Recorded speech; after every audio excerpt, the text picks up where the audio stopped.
So what's up sa mga kahombre ko dyan? Makagago po sa amin na naman niya pala to. At syempre, mga kahombre ko, alam nyo na, today is the day kung saan finally atin ang matutunghayan ang the biggest kawawa! Walang tigil ang iyak sa social media. The biggest, bahay niya na sana, naging bato pa. The biggest, hingi na lang ng tulong kasi mabigat na problema na to eh. Let's go, Pangi! Let's go! Hoy! Meiko, the great clown! Palakpakan ang putang inang yan! San Pablo'y! Hinahanap mo ba ako sa Facebook? I-follow mo na ako. Ito ang page ko. Para sa mga hindi nakasubaybay, meron na tayong naging dalawang content ukol sa sunod-sunod na naging storya ng relasyon nila Meiko at Patrick. Hoy! Sa last video natin ay natalakay kung sino ang babaeng kabit na tinutukoy ni Meiko pagbangayan nila sa social media. Ang pagpalit ng profile picture ni Patrick kasama ang kabit nito. It was very crazy, man. Nako. Hoy! Ngayon, may bago na naman naging kaganapan kila Meiko kung saan #1 trending ito ngayon sa YouTube. Nagte-trending yan. At dahil #1 trending to, sino ang manggagatas dito? Milk, milk, milk! Tangina mo! Nagsimula ito sa isang post ni Meiko ukol sa kanyang bahay. Para sa mga hindi nakakaalam, ang bahay na tinutukoy ni Meiko ay ipinatayo nila sa lupa ng magulang ni Patrick. Sad life. My house, palagi kitang kinakausap tuwing binibisita kita noon. Hinihimas ko ang mga pader mo. Nginingitian ang bawat parte mo. Iniiyakan ang bawat progress mo. Minsan kung pinangarap na mapuno ka ng maliligaya o masasakit mang alaala ng aking pamilya. Pero ngayon, wala ka na sa akin. Patawad. Ilalaban kita. Panalangin kong makuha kita. At kung hindi man, naway bumalik ka sa akin sa ibang pagkakataon at lugar. When time comes, I'll make sure you are ours. Mine and my kids. I'll see you. Mahal kita. Antayin mo ako. Ay, Ayun na niyo, tinataanan niyo ako. anong pakialam mo? Tawanan niyo ako sa personal, pagpapatay ko kay putang. Kasunod din ito, ang pag-post niya sa kanyang Facebook. What's on my mind? My house? The house I dreamt of for my kids. Ni hindi ko man lang natirhan. Lord, sisipagan ko pa. Alam kong tutulungan niyo po akong mapalitan. Yon. Noong July 7, pumunta si Meiko sa Raffy Tulfo in Action upang i-address ito ang kanyang bahay na nakatayo sa mismong lupa ng in-laws niya. Ayon kay Meiko, ito ay ginawa last year ng March. At sa buong taon na ginagawa ito ay hindi siya sinabihan ng mga magulang ni Patrick na itigil ito. Sa bahay po na pinagawa ko po, kaso po kasi nakatayo po siya sa lupa po ng in-laws ko. Have you seen the land title? Kanino nakatitulo yung lupa na to? Hindi po but from what I know, sa mother-in-law ko po. Hindi ka sinabihan ng mother-in-law mo na wag mo ipatayo yan, itigil mo yung construction na yan. No. No. Hindi kasi pinagsabihan pero did you let them know that nagtatayo ka ng bahay dun sa lupa na yan? Yes po. Sinaad rin ito na daan lamang ang kasunduan nila sa isang verbal agreement at walang mga kasulatan o papeles. Dahil dito, lumalabas sa mga magulang ni Patrick na kanila talaga ang titulo ng nasabing pwesto. Well, mga kahombre ko, ito po ay nakakalungkot na part. Una sa lahat, ang nanloko dito ay yung Patrick sa ating kaibigan na si Meiko. Hoy! Pangalawa, halatang halata naman po na si Meiko lang ang gumastos sa bahay na iyon. Unfortunately for you, Meiko, sa aking experience, wala kang magiging karapatan dyan sa bahay na yan. Fucking shit. Kasi kung kanino man ang lupa, kung sino man ang nagtayo, for example, yung building na yon e considered as a part ng lupa na yon. So talong-talo ka kahit ipakita mo pa sa lahat na ikaw ang gumastos. It's not gonna work. Please, tulungan niyo ako. talo ka. Fuck! And lalo na ngayon, verbal agreement lang ang meron kayo. Napakadaling sabihin sa magulang ni Patrick na hindi totoo lahat ng pinagsasasabi mo. And now, at the same time, galit na galit din ang magulang o pamilya sa'yo ni Patrick dahil wala na kayong ginawa kundi magbangayan at magsiraan ng buhay sa social media. Porque hindi ako kumikibo, hayop kayo na, mga aso kayo. It will be, mga kahombre ko, a tough ride for our friend Meiko. Kasi hindi po magiging madali itong sitwasyon na ito sa kanya. It's gonna be a hard time, tough time for Meiko. Eh na mga totohanan, masakit. So kung ako sa'yo, Meiko, magpakumbaba ka sa iyong in-laws. Sorry! Hoy! Bago man lang kayo maghiwalay. Tangina mo, tutuluyan kitang iwanang gago. And sa totoo lang, mga kahombre ko, nakakahinayang to kasi as she said, malaki-laking halaga na ang kanya nagastos dito at ito pa masaklap. Originally po kasi, nag-withdraw po ako ng 5 million in cash. And then, yung 1 million po doon sa 5 million is pinambili ko po ng lupa na nasa harapan po ng tinatayong bahay. So, as far as I know po, yung 4 million, yun po yung nagastos sa bahay. Nakikita niya na itinutuloy ng pamilya ni Patrick ang paggawa sa bahay na ito. Tinutuloy nila ngayon yung bahay. In-ongoing po nila yung, kasi konti na lang po, nakatayo na po siya. If you saw Structural yung bahay po, complete na, kung finishing nakita niyo po, finishing na lang po literal. Gamit na lang yung kulang, parang ganun. Tinutuloy po nila ngayon. Why? I don't know. Sakit ang ulo ko sa inyo, ah. Sad life, mga kahombre ko. Ibig sabihin nun, pwede na nilang sabihin na sila mismo ang nagpagawa ng bahay na yun.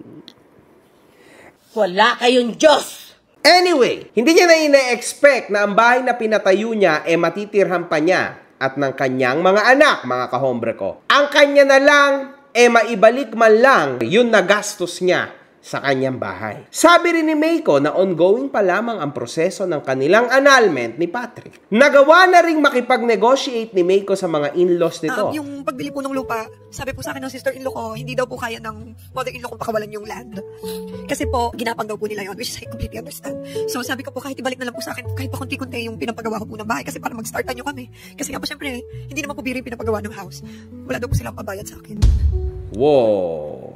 Wala ba kayong mga trabaho, ha? Sa panahon ngayon, akala nyo napakadali ng trabaho? Ginagawang ipit ng in-laws niya ang bahay at lupa na ito upang hindi matuloy ang hiwalayan ni Patrick. Hoy! Idinagdag rin ni Meiko sa suggestion na posibleng ipag-iba na lang nito ang bahay. Halimbawa man po na hindi po talaga, like, None of those three. none of those three, pwede ko po makipag-iba yung bahay. Well, you own the house. It is separate from the land. Pwede mo igiba yung bahay and you get the materials, ibenta mo yung materials na yun. If it helps, pwede yun. But, lugi ka dun. Lastly, do you want that? Do you want that? Actually po, kasi kahit pa paano po may pride naman po ako, tsaka para po yun sa mga anak ko. Hindi ko po alam kung sino makikinabang nun someday. Kaya kung hindi po namin mapakinabangan ng mga anak ko yun, which is the sole purpose why I built that house, wala na lang makikinabang.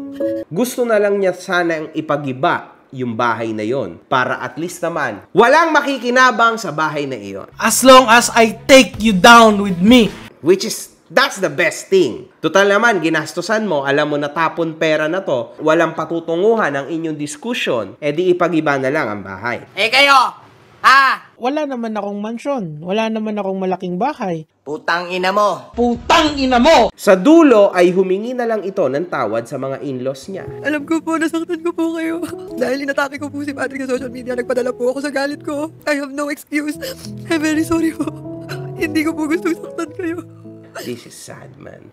Crazy story! Di rin nagtagal. Naglabas ng isang video si Meiko confirming na totoong pumunta nga siya sa RTIA. Hello, this video is a confirmation that yes, nasa Raffy Tulfo in action ako kanina. For what purpose? First, to seek an advice from a real estate lawyer with an immediate action. Alam naman natin na mabilis sila sa Tulfo. And secondly, to apologize to my in-laws publicly. I really am aiming to do that. Ayon din kay Meiko, nagawa niya na rin kausapin ang mga ito privately. Ngunit hindi sila nagkaroon ng kasunduan at binlock niya ang mga ito temporarily upang mabawasan ang kanyang depression. Bakit hindi ko sila kinausap privately? I already did. But unfortunately, our own needs weren't met when we talked, and the situation was really messing with my mind. So I blocked them all temporarily to finally protect my peace because I am suffering from depression. Hindi po biro mga kahombre ko ang depression. Kitang-kita ko sa mga mata ni Meiko, and nung nakakausap ko siya nitong nakaraan, nakakalungkot, but para sa akin super depressed niya. Hindi po siya makausap ng ayos, okay? Stress lang ako dito sa Pinas. Tangina nyo.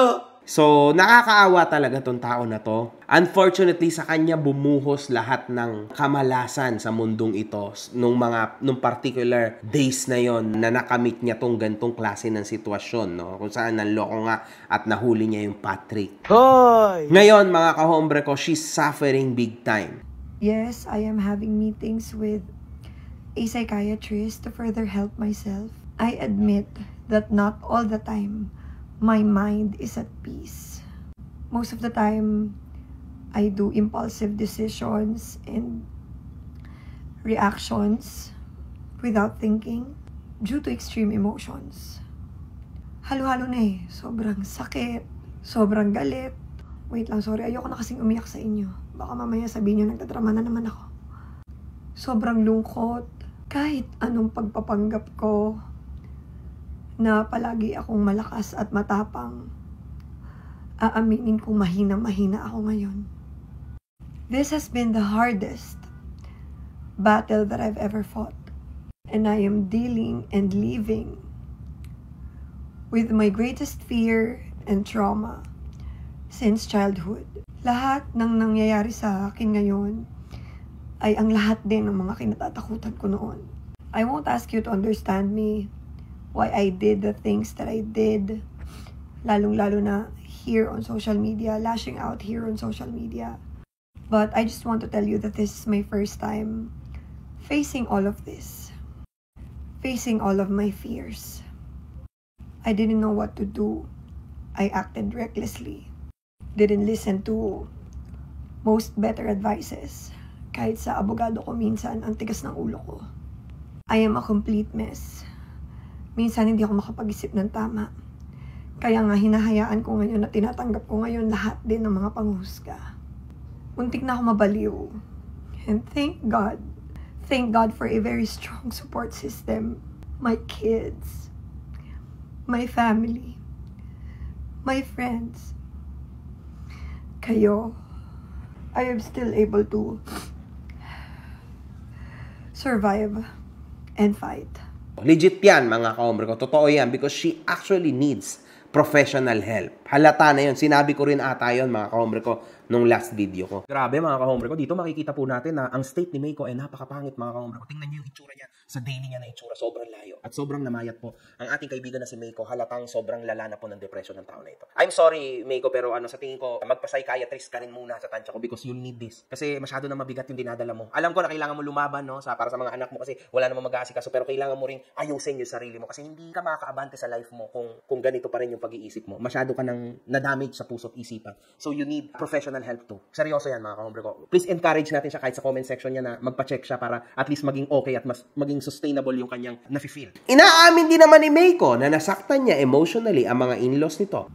Having said all of that, I have no excuse of hurting my in-laws. Alam kong nasaktan ko sila sa lahat ng nasabi ko tungkol sa asawa ko, online man o personal. They are his family. Of course, they will stand with him. And I completely understand. It was somehow a different kind of comfort or relief to finally be able to apologize to them publicly, nationwide, parang ganon. Because I publicly shamed their own as well. Hihingi pa akong muli ng tawad sa kanila sa personal kung magtatagpo pang muli ang mga landas namin at kung hahayaan nila akong gawin yun. I have high respect to my in-laws since they were kind to me during my relationship with Patrick.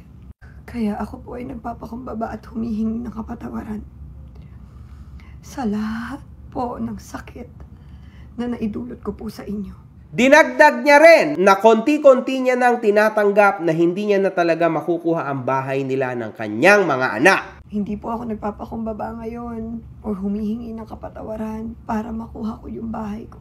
Dahil bago pa man ho ako pumunta ng Tulfo, unti-unti ko nang tinatanggap na hindi ko na makukuha ang bahay namin ng mga anak ko. Na maiwawala ko na yun. Sinubukan ko lang talaga to give it a one last push. Para naman wala akong pagsisisi at masasabi ko sa sarili ko na inilaban ko kung ano yung tingin kong karapatan ko. Karapatan namin ng mga anak ko. Dahil ang bahay na yun ay pinangarap ko para sa mga anak ko. Gusto ko lang talagang humingi ng patawad dahil alam ko pong nasaktan ko po kayo. Kahit ganito na po yung nangyayari, mahal ko po kayo at nirerespeto ko po kayo. Marami pong salamat sa lahat po ng naitulong niyo po sa akin. Mahal ko po kayo at mag-iingat po kayo palagi. Sinaad din ni Meiko na baka ito na ang huli niyang video sa topic dahil susubukan niya na itong idaan lahat privately at legally. Gusto ko lang din po magpasalamat sa lahat ng taong sumusuporta, umuunawa, tumutulong, nakikinig, nagmumulat sa akin. Salamat sa tulong niyong lahat. Hindi niyo alam kung paano niyo ako nahihil. Palagi kong sasabihin na ang sarap-sarap magsumbong sa inyo. Kaya pasensya na din kayo kung na-OA na kayo or natotoxican na kayo sa akin. Humihingi ako ng paumanhin. 1 buwan pa lang yung lumilipas. Masakit na masakit pa din ang lahat sa akin. At hindi pa naman dito natatapos yung laban ko at yung sakit. Nawalan ako ng asawa. Nawalan ng mga anak ko ng ama. Naawalan kami ng mga anak ko ng bahay. Halos masiraan ako ng bait. Pinipigilan ko umiyak tsaka tumulo yung luha ko kasi sabihin nila naman ng OA ko o kaya hindi na ako nakamove on.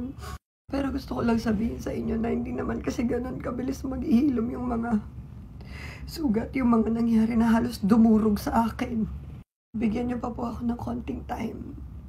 Pero ngayon, I will try my very best not to talk about it anymore here on social media. My battle will continue privately, let it be a legal or a personal one. I will try my best. Di man perfecto sa umpisa, pero susubukan ko sa abot ng makakaya ko.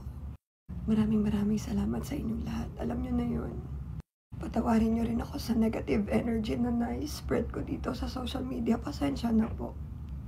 This might be the last video that I'll make about my battle unless something needs to be addressed publicly.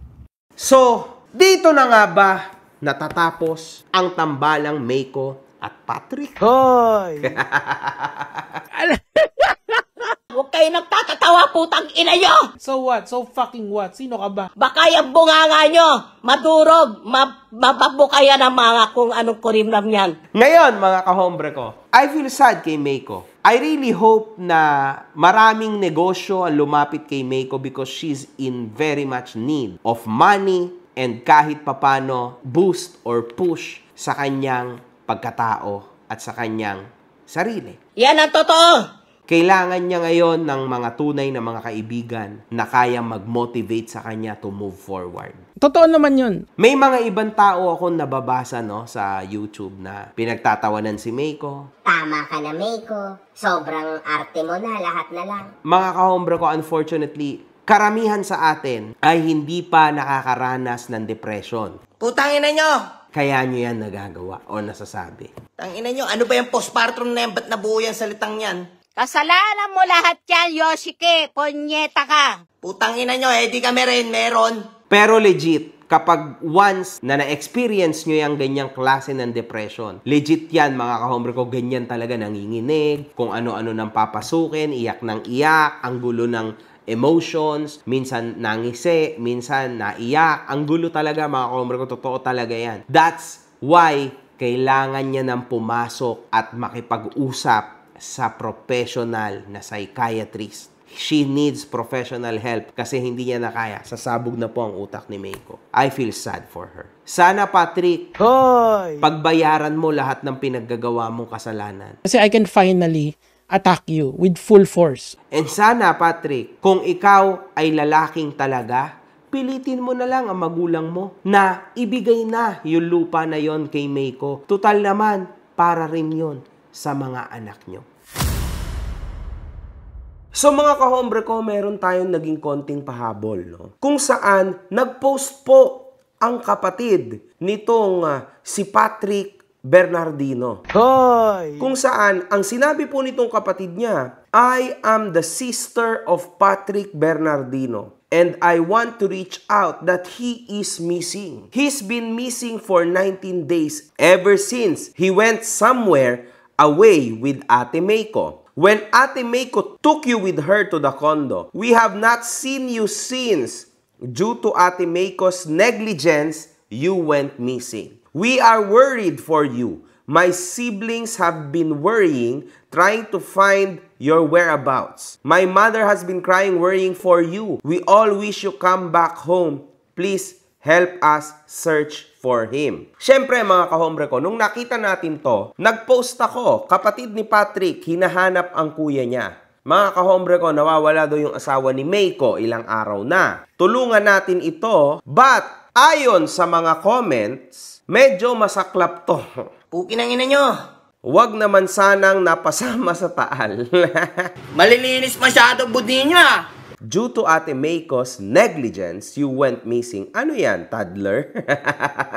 Yabang nyo ah. Grabe mga tao, mga kahombre ko. Grabe, tomboy kasi yung pinatulan mo. Legit yan. Si Meiko po ang huling sumundo sa kanya at na kay Meiko po ang phone ni Patrick kaya po pinalitan niya ang profile ni Patrick. Wow. Kaya po lumabas yung post na to, pumayag ng attorney ng parents ni Patrick na expose kung paano nawala si Patrick. At ngayon po, pinadala kay Meiko ang demand letter. Oh. So medyo lumalala po ang sitwasyon mga kahombre ko. Alam ninyo sa ginawa ni Meiko Montefalco sa mga in-laws niya at mga panlalait niya sa asawang si Patrick na mahal na mga in-laws niya na pinalaking masagana at laki sa layaw, gibain kung gibain para masiyahan si Meiko at never kung ipagkakaloob sa kanya lupa, ipinakita niya ang kasamaan ng pag-uugali niya. Oh my God. Ano ba to? Nanay niya ba to, mga kahombre ko? So, ewan ko kung sino to nag-comment na to, no? Anyway, mga kahombre ko, nagtataka lang ako, no? Kasi kailangan medyo nasa gitna tayo. Hindi kaya ito nagiging parang reality show na, no? Kasi meron naman na si Meikong abogado as per se. Bakit kailangan niya pa na pumunta sa Tulfo? Maybe kailangan niya pa ng konting clout? Anong motibo talaga sa totoo lang? That's my biggest question. Anong kailangan ni Meiko sa Tulfo? Kailangan niya ba magpatulong? As per Meiko, madami naman daw siyang pera. Sabi niya, may pera naman siya. Wala akong ganun sapat na kayamanan. Putang ina tol, bibigyan kitang 10K. Siya lahat yung nagpalamon sa tao na ito, bla bla bla. Tapos meron na siyang abogado. So bakit pa siya pumunta kay Tulfo? Is it para magkaroon ng clout? O para talagang totoong humingi ng tulong? That's my question, mga kahombre ko. Please, tulungan niyo ako. As per Patrick naman, Hoy! nobody knows kung ano nangyari sa tao na to. So, parang sa nabasa natin, slowly, baka po lumabas na ang ating inaabangan, mga kahombre ko. Kasi baka may iba pang ginawa si Meiko dito o may ibang ginawa si Patrick sa sarili niya. Sana naman po hindi, mga kahombre ko. Maghintay kayo. Eto mga kahombre ko, meron dito nag-comment na napaka nakakatawa. Gusto atang maging reality show, Boss MG. Nagpatulfo kahit may sarili ng abogado. See? Exactly tulad ng sinabi ko. Mga kahombre ko kasi, ganito naman kasi yan. Akala ko kasi, gusto nang matahimik ng ating kaibigan na si Meiko. Bakit sa tuwing magkakaroon ng break, let's say 2 weeks silang mawawala, babalik siya ulit? No, magpapatrend ulit, sabog ulit. It's okay. It's good for me. May content ako. It's good for everybody. May content kaming lahat. Pero kasi, para sa akin habang tumatagal at ang isang tao, sa halip, nasa tama siya, di ba? Yung influencer. Nasa tama siya kasi in this case, tama naman si Meiko. Pero habang tumatagal, paulit-ulit yung storya instead na manahimik na lang at ituloy ang kanyang buhay, no? Siyempre, nakakawala po yan kahit papano ng credibility. Ito, para sa akin yan, mga kahombre ko. Magkakasabot yan eh.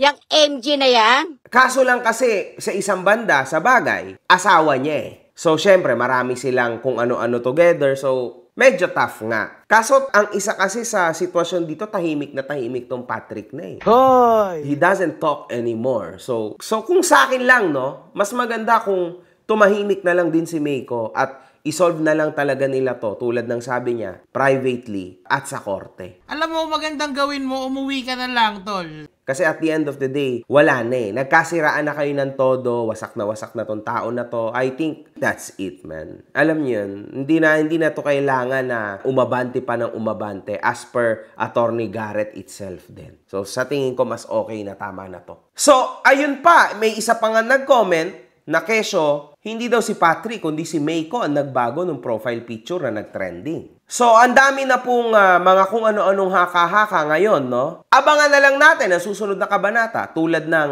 paglantad nga ng pamilya nitong si Patrick Bernardino. Huwag niyo akong inaano-ano dyan, ha? Hindi niyo ako, mahirap magsalita. Bring it on! Bring it the fuck on, man! Mamaya tayo. Sa mga katotohanan naman sa side ni Patrick. Kasi as of now, mga kahombre ko, mukhang may ilalabas sila kasi as per comments, di ba? Baka kapamilya niya itong ibang mga nagko-comment dito. So, one love, with fucking vibes. Mga putang ina nyo kayo.